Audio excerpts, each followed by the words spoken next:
নমস্কার বন্ধুরা, আজ আমি দুটি রেসিপি নিয়ে চলে এসেছি। আজ আমি দেখাবো নিরামিষ পালং শাকের ঘন্ট আর দেখাবো ফুলকপি দিয়ে ট্যাংরা মাছের ঝোল। এই রেসিপি দুটি খুব কম মশলা দিয়ে এত সুন্দর করে বানানো যে আপনারা এইভাবে বাড়িতে একবার বানালে বাড়ির সবাই দেখবেন খুব ভালো বলবে। তাহলে রেসিপিটি আমি বানানো শুরু করে দিই। প্রথমেই দেখুন গ্যাসে কড়া বসিয়ে দিয়েছি। কড়াটাকে ভালো করে গরম করে নিয়ে এর মধ্যে দিয়ে দেব সর্ষের তেল। এই তেলটাকে ভালো করে গরম করে নেব। তেলটা গরম হয়ে গেলে দিয়ে দিলাম একটা শুকনো লঙ্কা। শুকনো লঙ্কাটাকে আমি দুভাগ করে কেটে নিয়েছি। তারপর আমি এর মধ্যে দিয়ে দেব 5 ফোড়ন।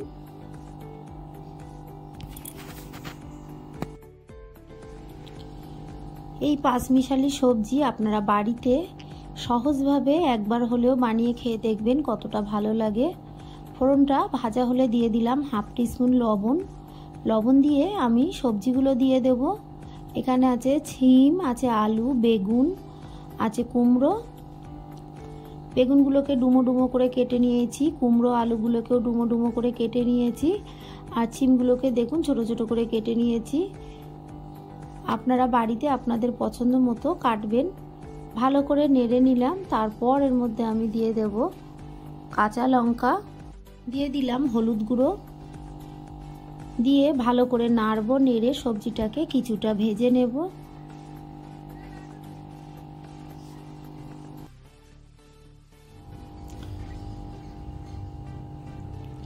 সবজিটা আমি নেড়ে নিয়ে ঢাকা দিয়ে কিছুক্ষণ রেখে দেব।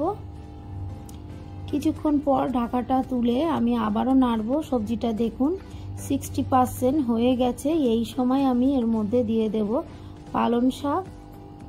সবজিটাকে কিছুটা ভেজে নেবেন, তারপর পালং শাকটাকে দেবেন। অল্প পালং শাক দিয়ে আমি ভালো করে নেড়ে নিয়ে তারপর এর মধ্যে বাকি পালং শাকগুলো দিয়ে দেব।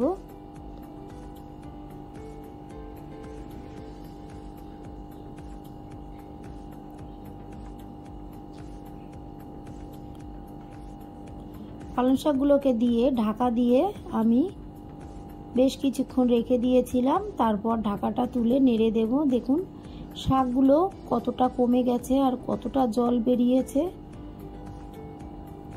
এই রান্নায় কোনো জল দেওয়ার প্রয়োজন হবে না, এই জলেই রান্নাটা হয়ে যাবে। ঢাকা চাপা দিয়ে আমি আবারও কিছুক্ষণ রেখেছিলাম। ঢাকাটা তুলে দেখুন আমি আবারও ভালো করে নেড়ে দেব। একটু দেখে নিলাম লবণ ঠিক আছে কিনা, আরও একটু লবণ দিলাম। দিয়ে ভালো করে নেড়ে এই গ্রেভিটাকে শুকিয়ে নেব। একটু চিনি দিয়ে দিলাম স্বাদ অনুযায়ী। আপনারা মিষ্টি খেলে দেবেন, না খেলে দেবেন না। খুবই অল্প মিষ্টি এর মধ্যে দিলাম। দেখুন গ্রেভিটা শুকিয়ে এসছে। একটু চেখে দেখে নিলাম সব কিছু ঠিক আছে।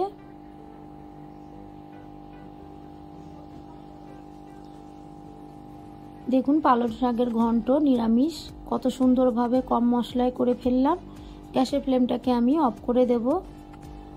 এরপর গ্যাসে আমি আবারও কড়া বসিয়ে দিয়ে দিলাম সর্ষের তেল। এই তেলটাকে ভালো করে গরম করে নেব। তেলটা গরম হয়ে গেছে। আগে থেকে লবণ হলুদ মাখিয়ে রাখা ট্যাংরা মাছগুলো দিয়ে দেব। এই শীতে ট্যাংরা মাছ দিয়ে ফুলকপির ঝোল একবার খেয়ে দেখবেন, দারুণ লাগে খেতে।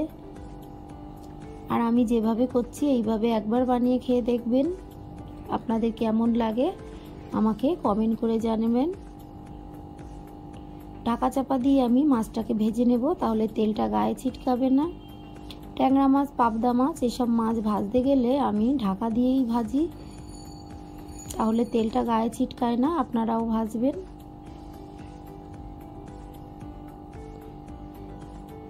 এপিট ওপিট করে বেশ কিছুক্ষণ নেড়ে আমি এই মাছগুলোকে ভেজে নিয়েছি। তেল ঝরিয়ে তুলে নেব। এই তেলের মধ্যে বাকি ট্যাংরা মাছগুলো দিয়ে দেব। দিয়ে এই মাছগুলোকেও আমি ভালো করে ভেজে নেব।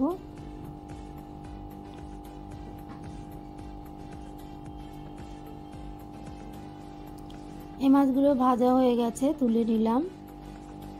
এই তেলের মধ্যে আমি আরও একটু সর্ষের তেল দিয়ে দেব। এই তেলটা গরম হয়ে গেছে, এর মধ্যে দিয়ে দেব ফুলকপি। ফুলকপিটাকে আমি উষ্ণ গরম জলে কিছুক্ষণ ভিজিয়ে রেখেছিলাম, তাহলে ফুলকপিটা একটু নরম হয়ে যায়। তারপর জল ঝরিয়ে ফুলকপিগুলোকে ভালো করে ভেজে নেব। একটু নেড়ে নিয়ে এর মধ্যে দিয়ে দেব লবণ, দিয়ে দেব হলুদ গুঁড়ো। বেশ কিছুক্ষণ ভালো করে নেড়ে ফুলকপিটাকে ভেজে নেব।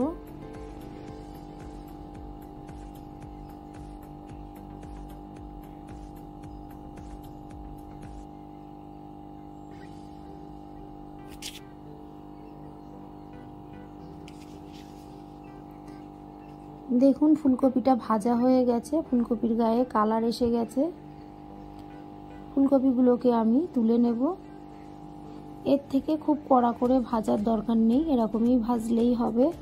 কড়াটা দেখুন পুড়ে গেছে একটু, আমি পরিষ্কার করে নিয়ে ওই কড়ার মধ্যে সর্ষের তেল দিয়ে তেলটাকে গরম করে নেব। দিয়ে দিলাম হাফ টিস্পুন গোটা জিরে, দিয়ে দেব একটা তেজপাতা। ফোড়নটা ভাজা হলে দিয়ে দেবো একটা ছোট কুচানো পেঁয়াজ। যারা পেঁয়াজ খেতে ভালোবাসেন না মাছের ঝোলে, তারা পেঁয়াজটা দেবেন না, পেঁয়াজ ছাড়াও রান্নাটা ভালো লাগে। পেঁয়াজটাকে দিয়ে একটু নেড়ে পেঁয়াজটাকে ভাজা করে নেব। একটু ভেজে নিয়েছি, তারপর দিয়ে দিলাম কেটে রাখা টমেটো। টমেটোটাকে দিয়ে আবারও বেশ কিছুক্ষণ নেড়ে পেঁয়াজ টমেটোটাকে আমি একসঙ্গে ভেজে নেব।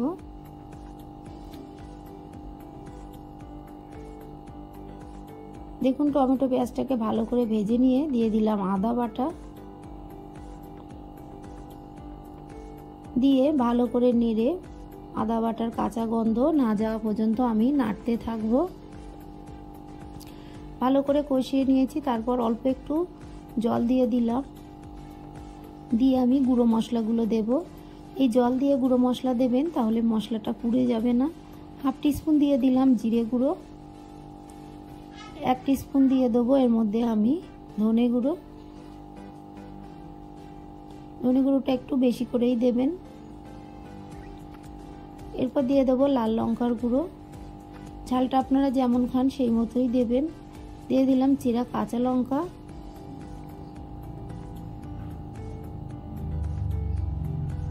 দিয়ে দেবো হলুদ গুঁড়ো, দিয়ে ভালো করে নাড়বো।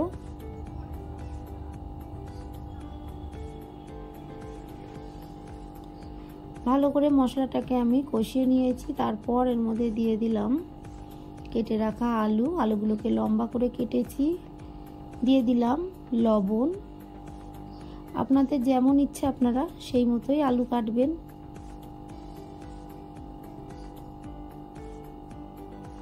বেশ কিছুক্ষণ নেড়ে এই মশলার সঙ্গে আলুটাকে কষিয়ে নেব।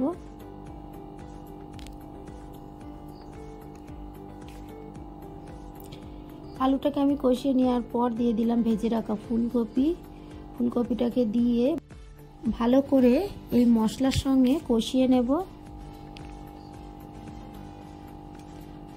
বাড়িতে এরকমভাবে একবার হলেও ফুলকপি দিয়ে যে কোনো জ্যান্ত মাছ বা বাটা মাছ বা ট্যাংরা মাছ করে খাবেন, দেখবেন ভালো লাগবে খেতে।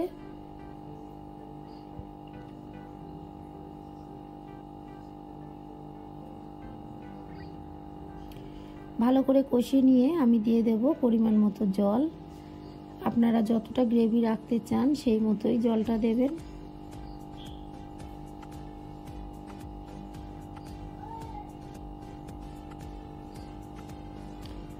ঢাকা চাপা দিয়ে আমি ফুটতে দিয়েছিলাম, ফুটে উঠেছে দেখুন। এরপর দিয়ে দেব ভেজে রাখা মাছ।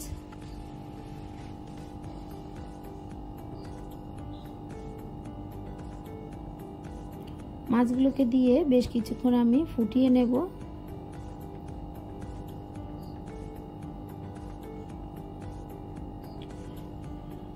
ঢাকা চাপা দিয়ে দিয়ে আমি সেদ্ধ করে নেব আলুটাকে। আজ একটু চেখে দেখে নেব, চেখে দেখে একটু লবণ লাগবে তাই একটু লবণ দিলাম, স্বাদ অনুযায়ী লবণ দিয়ে আবারও বেশ কিছুক্ষণ আমি ফুটিয়ে নিয়ে এর মধ্যে একটু গোলমরিচ গুঁড়ো দিয়ে দিলাম, দিয়ে আবারও কিছুক্ষণ ফুটিয়ে নেব।